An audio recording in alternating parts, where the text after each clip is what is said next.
बच्चों, स्वागत है आपका आपके अपने YouTube चैनल पर। तो आइए आज हम कक्षा 8वीं विषय संस्कृत चैप्टर नंबर हमारा 1 है, उसकी एक्सरसाइज नंबर 2 जो है वो हम हल करने जा रहे हैं। एक्सरसाइज नंबर 2 है हमारी श्लोकांशेषु रिक्त स्थानानि पूर्येत, यानी श्लोकों में जो रिक्त स्थान है उनकी पूर्ति करें। तो आइए हम करते हैं। चैप्टर नंबर 1 में हमने पढ़ा था समुद्रम आसाध्य, यानी समुद्र में मिल करके भवन्ते पेय, यानी पीने योग्य नहीं रहती। हमने नदियों के बारे में पढ़ा था, तो यहाँ पर आ जाएगा भवन्ते पेय, यानी समुद्र में मिलकर के नदियां जो है वो पीने योग्य नहीं रहती है। वचः मधु सुक्त रसम सृजन्ति, यानी कि ऋषि मुनियों के लिए या फिर सज्जन लोगों के लिए कहा गया है कि वो सुन करके भी जो है मधुर सुक्तियों की ही रचना करते थे या फिर उनको सृजित करते थे। तो यहाँ पर आ जाएगा श्रुत्वा। श्रुत्वा वचः मधु सुक्त रसम सृजन्ति। थर्ड नंबर है हमारा तद्भागधेयम पशु नाम है। इसके बीच में ट्राई करके देखो कि क्या आएगा। जैसे हमने पढ़ा था विद्या फल वाला की किस तरीके से विद्या क्या क्या करती है और कौन जो है वो पशु के समान होता है। तो तद्भागधेयम परम, यानी ये तो पशुओं का परम सौभाग्य है कि वो चारा ना खाते हुए भी जिंदा है। विद्या फलम, यानी किसका विद्या फल नष्ट हो जाता है, तो व्यसनी जो होता है उसका विद्या का फल जो है वो नष्ट हो जाता है। 5th नंबर है हमारा पौरुषम विहाय यह अवलंबते, यानी जो मेहनत ना करके भाग्य पर ही जो है स्थिर रहता है या फिर भाग्य का ही जो सहारा लेता है। तो यहाँ पर आ जाएगा पौरुषम विहाय यह देवम अवलंबते। देवम का अर्थ यहाँ पर लिया गया है भाग्य से। चिंतनीय ही विपदाम प्रतिक्रिया, यानी कि उसके बारे में कहा गया है कि जब कोई भी विपदा या फिर आपत्ति हमारे ऊपर आती है तब अगर कोई सोचता है तो कैसे क्या होता है। तो यहाँ पर आ जाएगा चिंतनीय ही विपदाम आदावेव प्रतिक्रिया। आदावेव प्रतिक्रिया।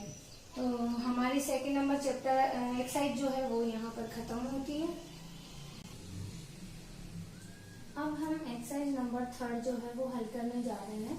प्रश्नानाम उत्तराणि एक पदे लिखत, यानी ये जो प्रश्न दिए हुए हैं इनके उत्तर हमें एक पद में यानी कि सिंगल शब्द में जो है वो लिखने हैं। एक एक शब्द में या फिर एक एक पद में हमें इनके उत्तर लिखने हैं।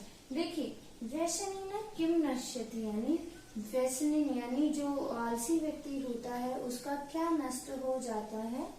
यहाँ पर हमारा आंसर आएगा विद्या फलम, यानी विद्या का जो फल होता है वो व्यसनीन व्यक्ति का नष्ट हो जाता है। कस्य यश नश्यति, और किसका यश यानी शौर्य जो होता है या फिर ख्याति जो फैली होती है वो किसकी नष्ट हो जाती है। तो यहाँ पे आएगा लुब्धस्य यश, यानी लोभी व्यक्ति का यश नष्ट हो जाता है। मधुमक्खी का किम जनयति, यानी मधुमक्खी का जो है मधुमक्खी जो है वो क्या उत्पन्न करती है। तो मधुमक्खी का क्या उत्पन्न करती है, माधुर्यम, यानी मीठा रस ही वो उत्पन्न करती है। मधु सुक्त रसम के सृजन्ति, यानी मधु सुक्त रसम यानी मधुर या फिर मीठी सुक्तियों की रचना, मीठी सुक्तियों वाले रस की रचना कौन करते हैं। तो यहाँ पर क्या आएगा, हमारा आंसर आ जाएगा संत है, यानी संत लोग जो होते हैं वो मधुर सुक्तियों की रचना जो है वो करते हैं। 5th नंबर है हमारा अर्थिन केभ्य विमुखा नहीं आनती, यानी कौन जो है वो विमुख नहीं होते हैं मांगने वालों से। अर्थिन यानी मांगने वालों से, कौन विमुखा यानी विमुख नहीं होते हैं या फिर उनकी मांगने की जो भी इच्छाएं हैं वो कौन पूरी नहीं करते हैं। ये दिया गया कौन विमुख नहीं होते हैं। तो यहाँ पर आएगा महिरुहेभ्य, यानी जो वृक्ष होते हैं वो मांगने वालों से कभी भी विमुख नहीं होते हैं। महिरुहेभ्य।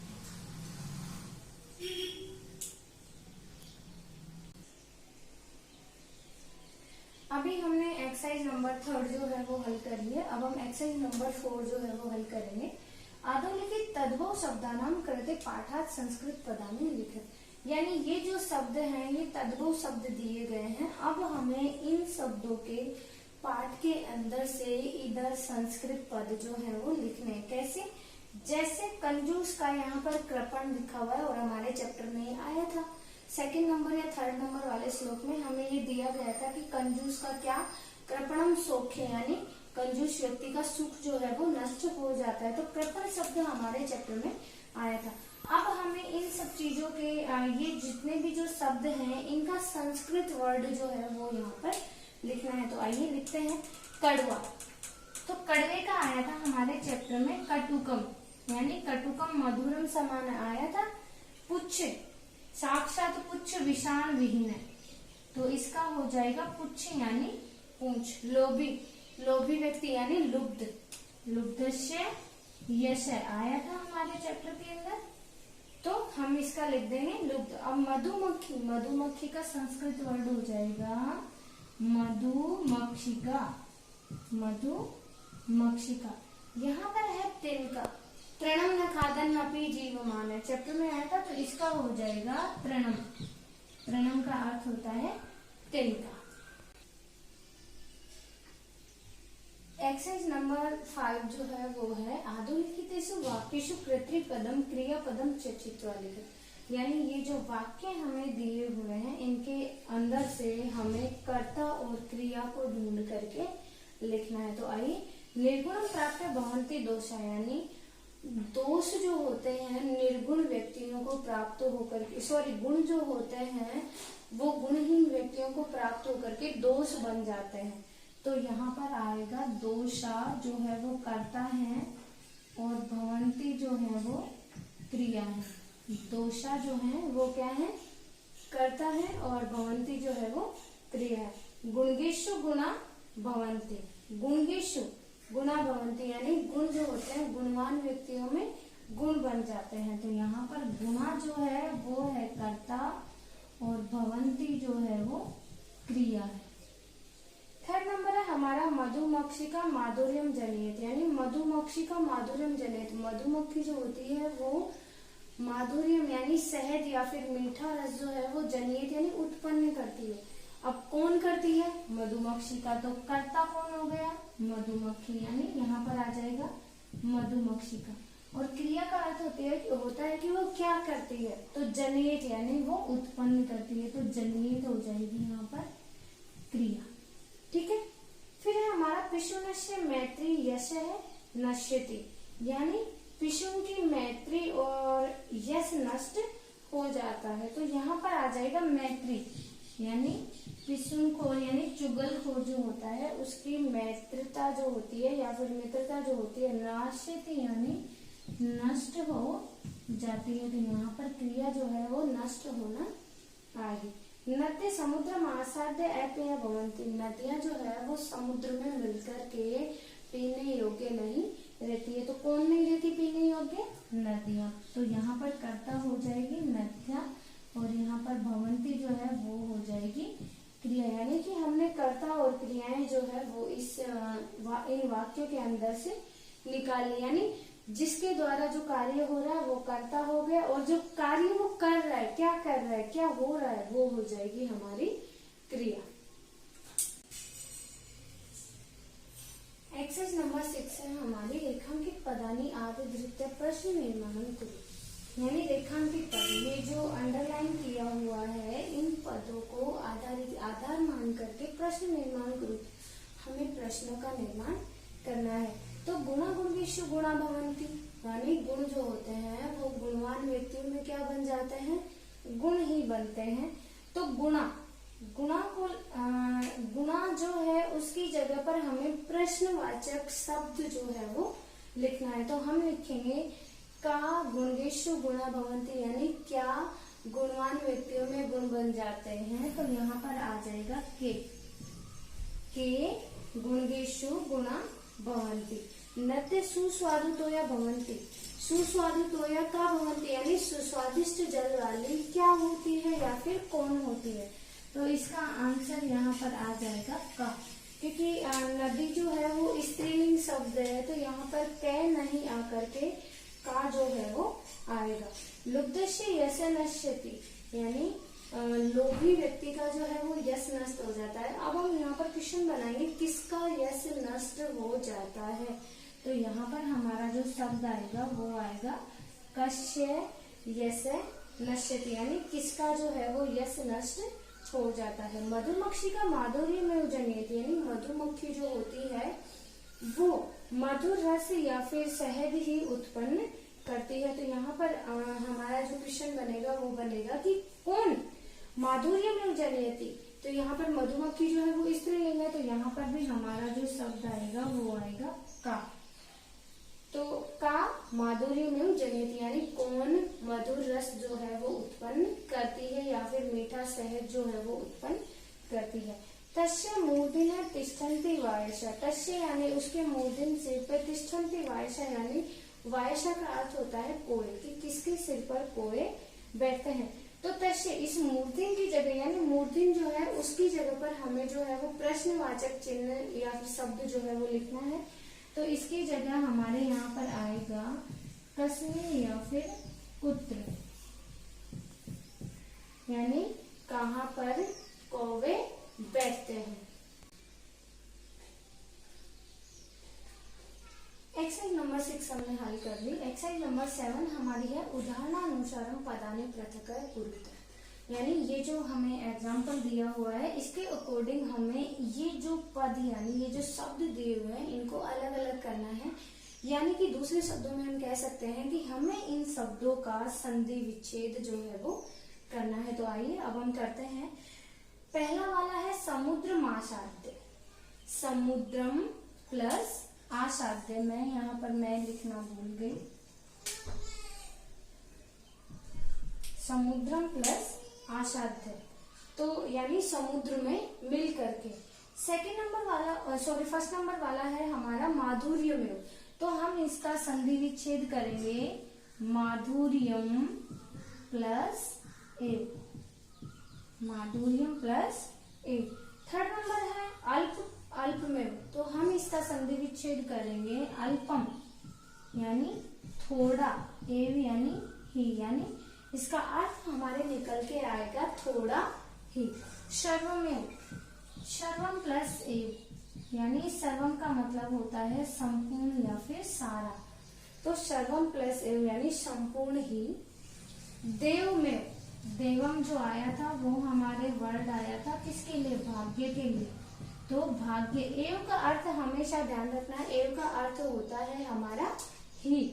महात्मा मुक्ति, तो यहाँ पर आ जाएगा महात्मा नाम प्लस उक्ति, यानी महान लोगों की उक्ति, यानी जो वचन होते हैं उसके बारे में यहाँ पर कहा गया है।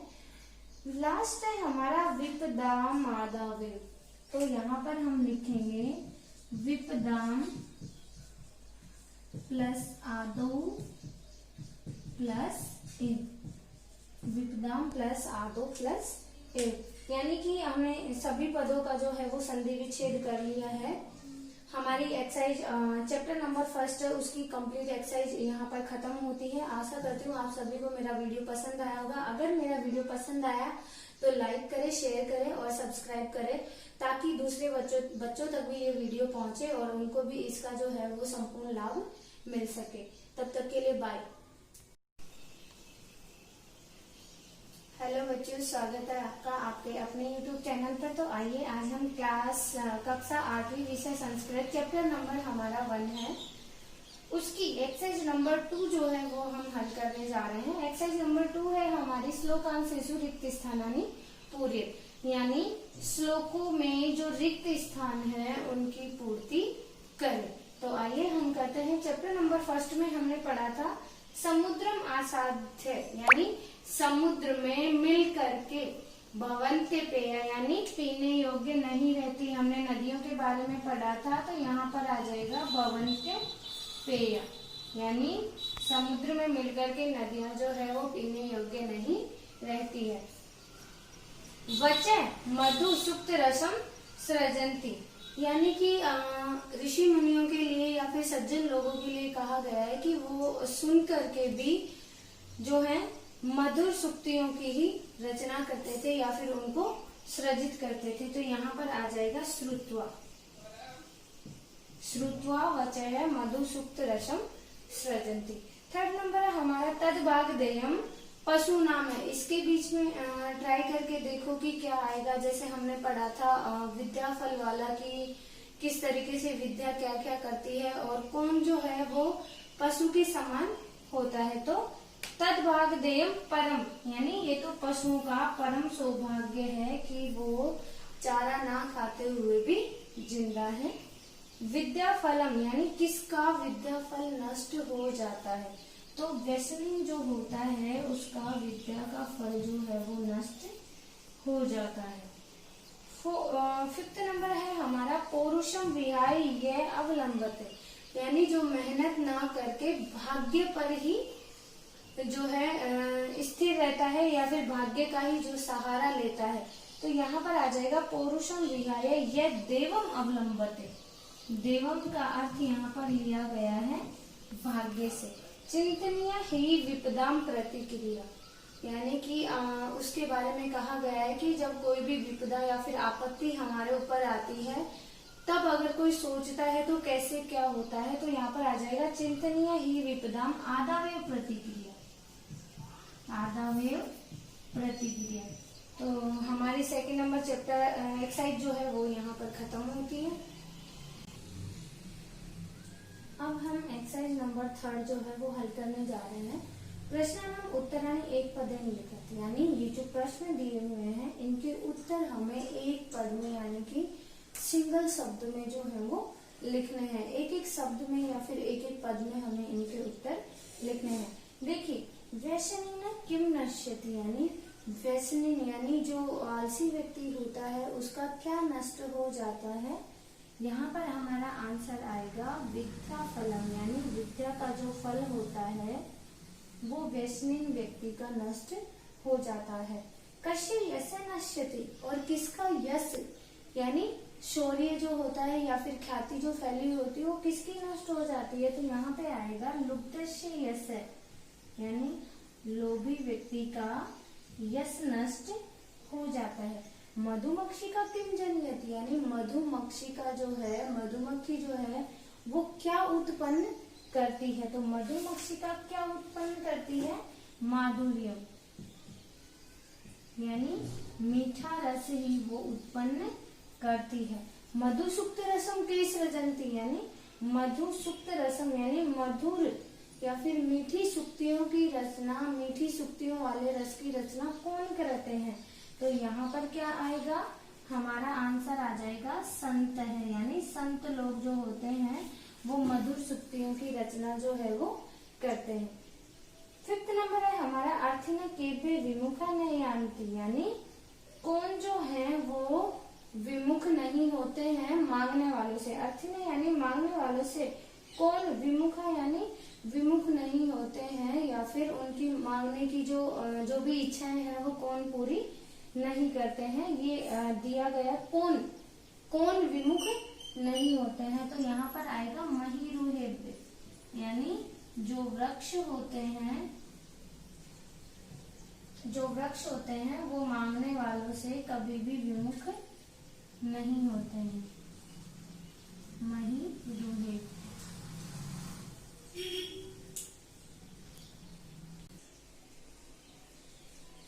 अभी हमने एक्सरसाइज नंबर थर्ड जो है वो हल करी है। अब हम एक्सरसाइज नंबर 4 जो है वो हल करेंगे।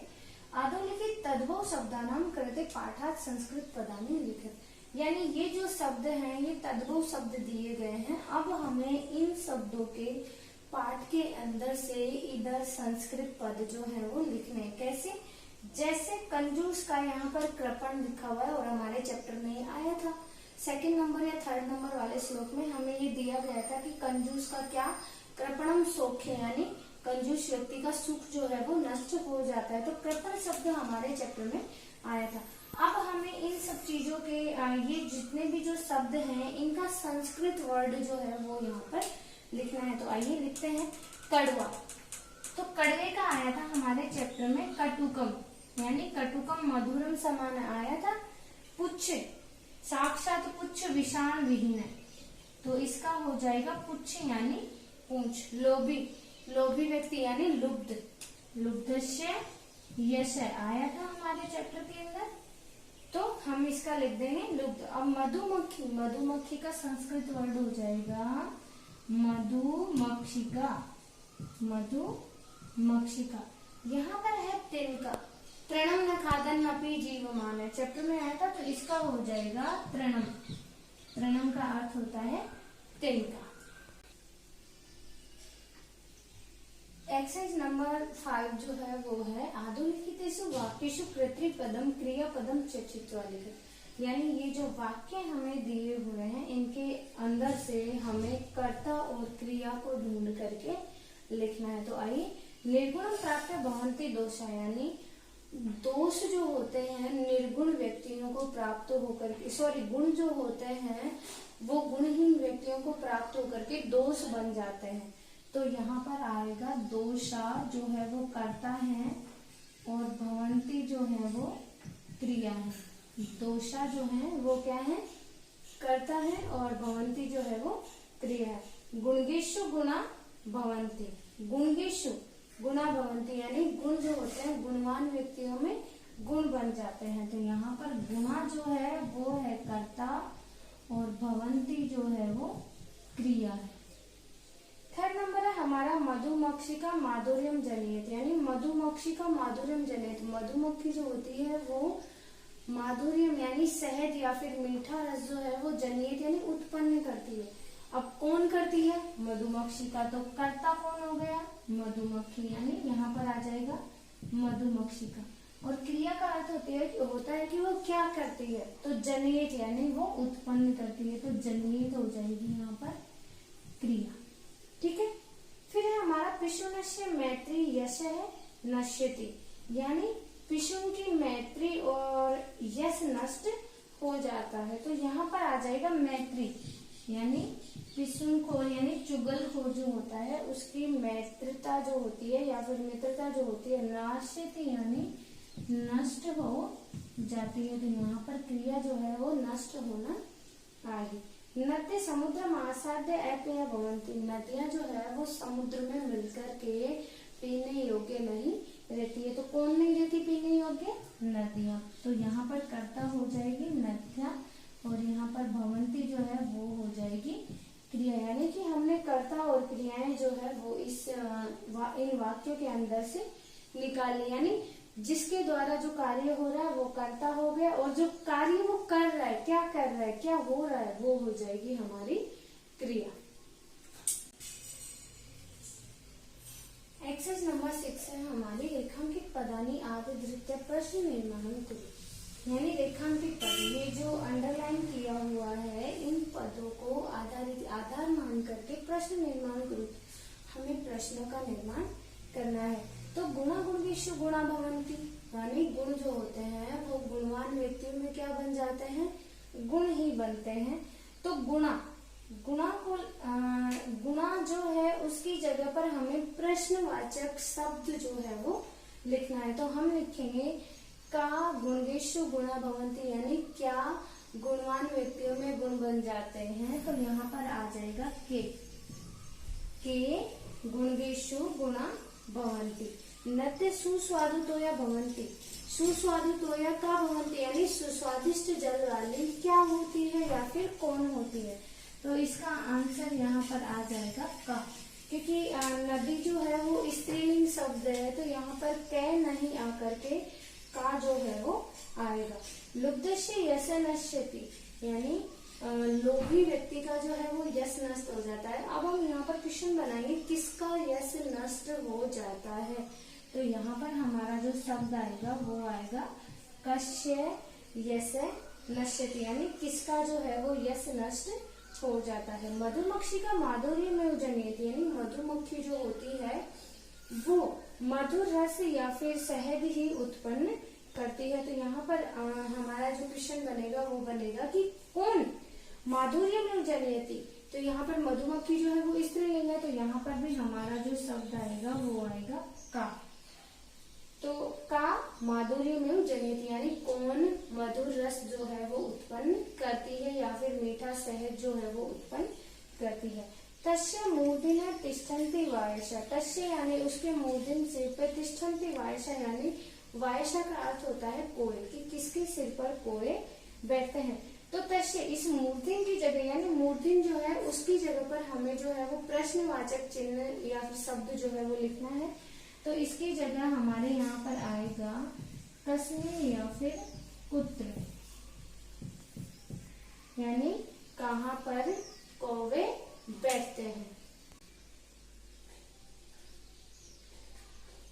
एक्सरसाइज नंबर 6 हमने हल कर ली। एक्सरसाइज नंबर 7 हमारी है उदाहरणानुसारम पदानि पृथक् कुरुत, यानी ये जो हमें एग्जाम्पल दिया हुआ है इसके अकॉर्डिंग हमें ये जो पद यानी ये जो शब्द दिए हुए हैं इनको अलग अलग करना है। यानी कि दूसरे शब्दों में हम कह सकते हैं कि हमें इन शब्दों का संधि विच्छेद जो है वो करना है। तो आइए अब हम करते हैं। पहला वाला है समुद्रम आसाद्य, समुद्रम प्लस आसाद्य, मैं यहाँ पर मैं लिखना भूल गई, समुद्रम प्लस आसाध्य, तो यानी समुद्र में मिल करके। सेकंड नंबर वाला फर्स्ट नंबर वाला है हमारा माधुर्यमेव, तो हम इसका संधि विच्छेद करेंगे माधुर्यम प्लस एव, माधुर्यम प्लस एव। थर्ड नंबर है अल्प, अल्पमेव, तो हम इसका संधि विच्छेद करेंगे अल्पम यानी थोड़ा, एव यानी ही, यानी इसका अर्थ हमारे निकल के आएगा थोड़ा ही। सर्वमेव, सर्वम प्लस एव, यानी सर्वम का मतलब होता है संपूर्ण या फिर सारा, तो सर्वम प्लस एव यानी संपूर्ण ही। देवमेव, देवम जो आया था वो हमारे वर्ड आया था किसके लिए, भाग्य के लिए, तो भाग्य। एव का अर्थ हमेशा ध्यान रखना है, एव का अर्थ होता है हमारा ही। महात्मा मुक्ति, तो यहाँ पर आ जाएगा महात्मा नाम प्लस उक्ति, यानी महान लोगों की उक्ति यानी जो वचन होते हैं उसके बारे में यहाँ पर कहा गया है। लास्ट है हमारा विपदाम आदावे, तो यहाँ पर हम लिखेंगे विपदाम प्लस आदो प्लस एव, विपदाम प्लस आदो प्लस एव, यानी कि हमने सभी पदों का जो है वो संधि विच्छेद कर लिया है। हमारी एक्सरसाइज चैप्टर नंबर 1 उसकी कंप्लीट एक्सरसाइज यहाँ पर खत्म होती है। आशा करती हूँ आप सभी को मेरा वीडियो पसंद आया होगा। अगर मेरा वीडियो पसंद आया तो लाइक करें, शेयर करें और सब्सक्राइब करें, ताकि दूसरे बच्चों तक भी ये वीडियो पहुंचे और उनको भी इसका जो है वो संपूर्ण लाभ मिल सके। तब तक के लिए बाय। हेलो बच्चों, स्वागत है आपका आपके अपने YouTube चैनल पर। तो आइए आज हम कक्षा 8वीं विषय संस्कृत चैप्टर नंबर हमारा 1 है, उसकी एक्सरसाइज नंबर 2 जो है वो हम हल करने जा रहे हैं। एक्सरसाइज नंबर 2 है हमारी श्लोकांशेषु रिक्त स्थानानि पूर्येत, यानी श्लोकों में जो रिक्त स्थान है उनकी पूर्ति करें। तो आइए हम करते हैं। चैप्टर नंबर 1 में हमने पढ़ा था समुद्रम आसाध्य, यानी समुद्र में मिल करके, भवन्ते पेय यानी पीने योग्य नहीं रहती, हमने नदियों के बारे में पढ़ा था, तो यहाँ पर आ जाएगा भवन्ते पेय, यानी समुद्र में मिल करके नदियां जो है वो पीने योग्य नहीं रहती है। वचे मधु सुक्त रसम सृजंती, यानी कि ऋषि मुनियों के लिए या फिर सज्जन लोगों के लिए कहा गया है कि वो सुन करके भी जो है मधुर सुक्तियों की ही रचना करते थे या फिर उनको सृजित करते थे। तो यहाँ पर आ जाएगा श्रुत्वा, श्रुत्वा वचय मधु सुक्त रसम सृजंती। थर्ड नंबर है हमारा तद्भाग देयम पशु नाम है, इसके बीच में ट्राई करके देखो कि क्या आएगा। जैसे हमने पढ़ा था विद्या फल वाला कि किस तरीके से विद्या क्या क्या करती है और कौन जो है वो पशु के समान होता है। तो तद्भाग देयम परम, यानी ये तो पशुओं का परम सौभाग्य है कि वो चारा ना खाते हुए भी जिंदा है। विद्या फलम, यानी किसका विद्या फल नष्ट हो जाता है, तो व्यसनी जो होता है उसका विद्या का फल जो है वो नष्ट हो जाता है।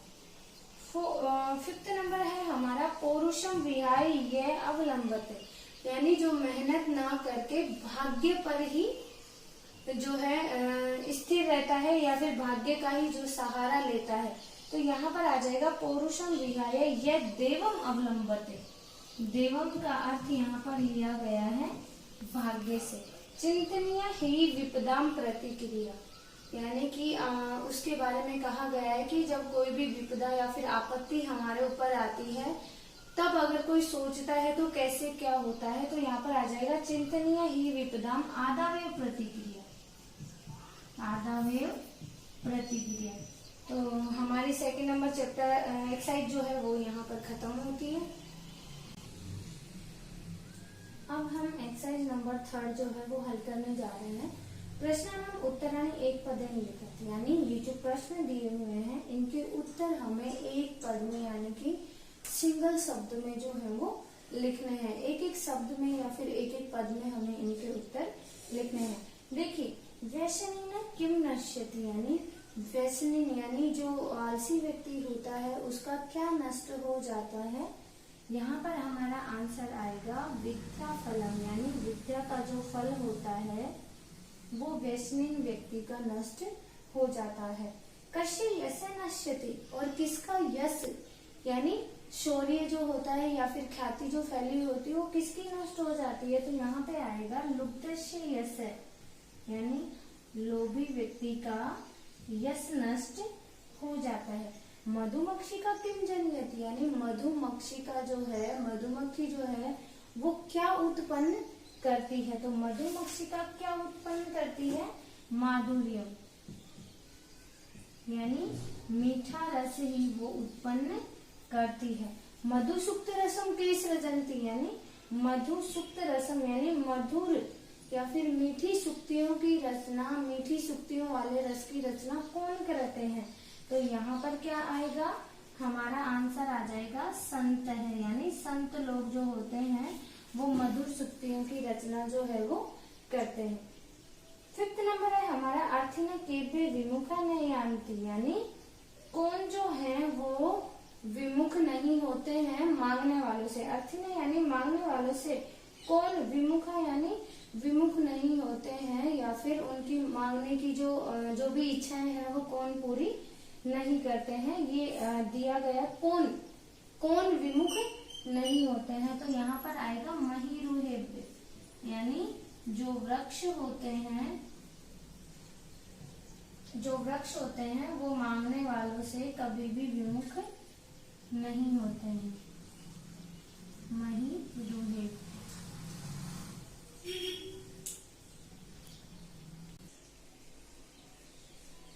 अभी हमने एक्सरसाइज नंबर 3 जो है वो हल कर लिया। अब हम एक्सरसाइज नंबर 4 जो है वो हल करेंगे। आधुनिक तद्भव शब्दानाम कृते पाठात संस्कृत पदानि लिखित, यानी ये जो शब्द हैं ये तद्भव शब्द दिए गए हैं। अब हमें इन शब्दों के पाठ के अंदर से इधर संस्कृत पद जो है वो लिखने हैं। कैसे, जैसे कंजूस का यहाँ पर कृपण लिखा हुआ है और हमारे चैप्टर में ये आया था। 2nd नंबर या 3rd नंबर वाले श्लोक में हमें ये दिया गया था कि कंजूस का क्या, कृपणम सौख्य, यानी कंजूस व्यक्ति का सुख जो है वो नष्ट हो जाता है। तो कृपण शब्द हमारे चैप्टर में आया था। अब हमें इन सब चीजों के ये जितने भी जो शब्द हैं इनका संस्कृत वर्ड जो है वो यहाँ पर लिखना है। तो आइए लिखते हैं। कड़वा, तो कड़वे का आया था हमारे चैप्टर में कटुकम, यानी कटुकम मधुरम समान आया था। पुच्छ, साक्षात पुच्छ विषाण विहीन, तो इसका हो जाएगा पुच्छ यानी पूंछ। लोभी व्यक्ति यानी लुब्ध, लुब्धस्य यश आया था हमारे चैप्टर के अंदर, तो हम इसका लिख देंगे लुब्ध। अब मधुमक्खी का संस्कृत वर्ड हो जाएगा मधुमक्षिका, मधुमक्षिका। यहाँ पर है तिनका, तृणम न खादन अपि जीवमान है, चैप्टर में आया था, तो इसका हो जाएगा तृणम। तृणम का अर्थ होता है तिनका। एक्सरसाइज नंबर 5 जो है वो है आधुनिकेषु वाक्येषु कर्तृपदम क्रियापदम च चित्वा लिखित, यानी ये जो वाक्य हमें दिए हुए हैं इनके अंदर से हमें कर्ता और क्रिया को ढूंढ करके लिखना है। तो आइए, निर्गुण प्राप्त भवन्ति दोषा, यानी दोष जो होते हैं निर्गुण व्यक्तियों को प्राप्त होकर के, सॉरी, गुण जो होते हैं वो गुणहीन व्यक्तियों को प्राप्त होकर के दोष बन जाते हैं। तो यहाँ पर आएगा दोषा जो है वो कर्ता है और भवंती जो है वो क्रिया है। दोषा जो है वो क्या है, कर्ता है, और भवंती जो है वो क्रिया है। गुणगेषु गुणा भवंती, गुणगेषु गुणा भवंती, यानी गुण जो होते हैं गुणवान व्यक्तियों में गुण बन जाते हैं। तो यहाँ पर गुणा जो है वो है कर्ता और भवंती जो है वो क्रिया है। थर्ड नंबर है हमारा मधुमक्षिका माधुर्यम जनियत, यानी मधुमक्षिका माधुर्यम जनियत। मधुमक्खी जो होती है वो माधुर्यम यानी शहद या फिर मीठा रस जो है वो जनियत यानी उत्पन्न करती है। अब कौन करती है, मधुमक्षिका, तो कर्ता कौन हो गया, मधुमक्खी, यानी यहाँ पर आ जाएगा मधुमक्षिका। और क्रिया का अर्थ होता है कि वो क्या करती है, तो जनियत यानी वो उत्पन्न करती है, तो जनियत हो जाएगी यहाँ पर क्रिया। ठीक है। फिर है हमारा पिशुनस्य मैत्री यश है नश्यति, यानी पिशुन की मैत्री और यश नष्ट हो जाता है। तो यहाँ पर आ जाएगा मैत्री, यानी पिशुन को यानी चुगलखोर जो होता है उसकी मैत्रिता जो होती है या फिर मित्रता जो होती है नाश्यति यानी नष्ट हो जाती है। तो यहाँ पर क्रिया जो है वो नष्ट होना आएगी। नद्य समुद्र आसाद्य अपेय भवन्ति, नदियां जो है वो समुद्र में मिलकर के पीने योग्य नहीं रहती है। तो कौन नहीं रहती पीने योग्य, नदियां। तो यहाँ पर कर्ता हो जाएगी नदियां और यहाँ पर भवंती जो है वो हो जाएगी क्रिया, यानी कि हमने कर्ता और क्रियाएं जो है वो इन वाक्यों के अंदर से निकाली, यानी जिसके द्वारा जो कार्य हो रहा है वो कर्ता हो गया और जो कार्य वो कर रहा है, क्या कर रहा है, क्या हो रहा है, वो हो जाएगी हमारी क्रिया।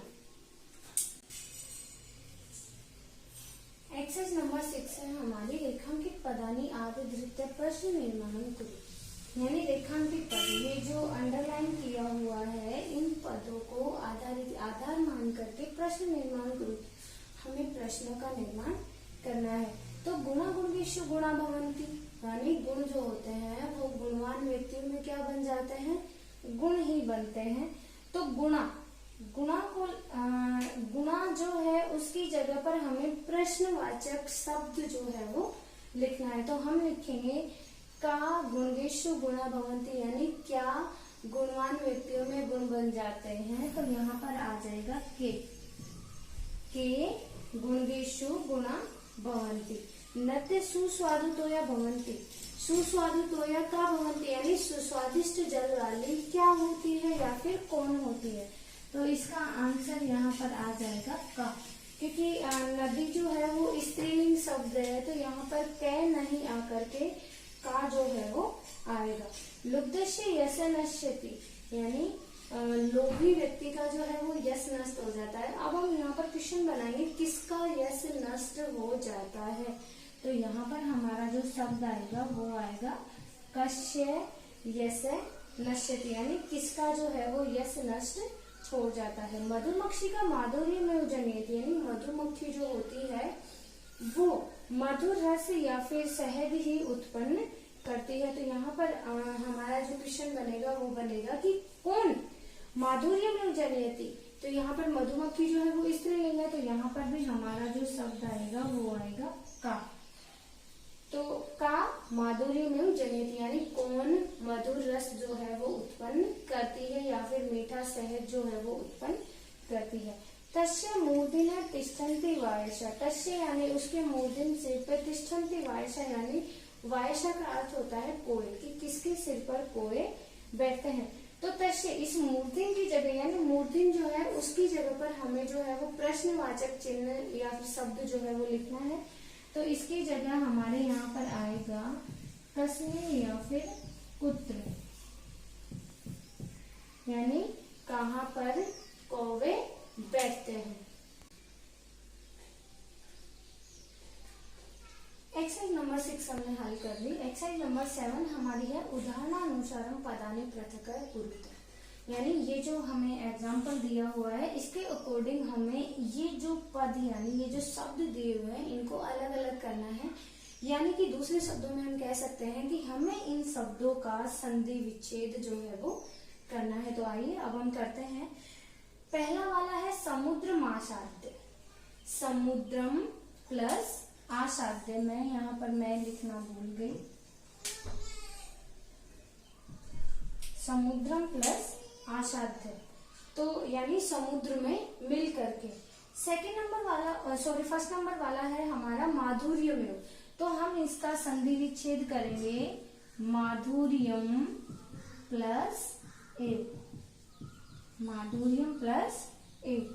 थर्ड नंबर है अल्पमेव। तो हम इसका संधि विच्छेद करेंगे अल्पम यानी थोड़ा, एव यानी ही, यानी इसका अर्थ हमारे निकल के आएगा थोड़ा ही। सर्वमेव। सर्वम प्लस एव यानी सर्वम का मतलब होता है संपूर्ण या फिर सारा। तो सर्वम प्लस एव यानी संपूर्ण ही। देवमेव। देवम जो आया था वो हमारे वर्ड आया था किसके लिए? भाग्य के लिए। तो भाग्य। एव का अर्थ हमेशा ध्यान रखना, एव का अर्थ होता है हमारा ही। महात्मा मुक्ति। तो यहाँ पर आ जाएगा महात्मा नाम प्लस उक्ति, यानी महान लोगों की उक्ति, यानी जो वचन होते हैं उसके बारे में यहाँ पर कहा गया है। लास्ट है हमारा विपदाम माधवेव। तो यहाँ पर हम लिखेंगे विपदाम प्लस आदो प्लस इन। विपदाम प्लस आदो प्लस इन, यानी कि हमने सभी पदों का जो है वो संधि विच्छेद कर लिया है। हमारी एक्सरसाइज चैप्टर नंबर 1 उसकी कंप्लीट एक्सरसाइज यहाँ पर खत्म होती है। आशा करती हूँ आप सभी को मेरा वीडियो पसंद आया होगा। अगर मेरा वीडियो पसंद आया तो लाइक करें, शेयर करें और सब्सक्राइब करें, ताकि दूसरे बच्चों तक भी ये वीडियो पहुंचे और उनको भी इसका जो है वो संपूर्ण लाभ मिल सके। तब तक के लिए बाय।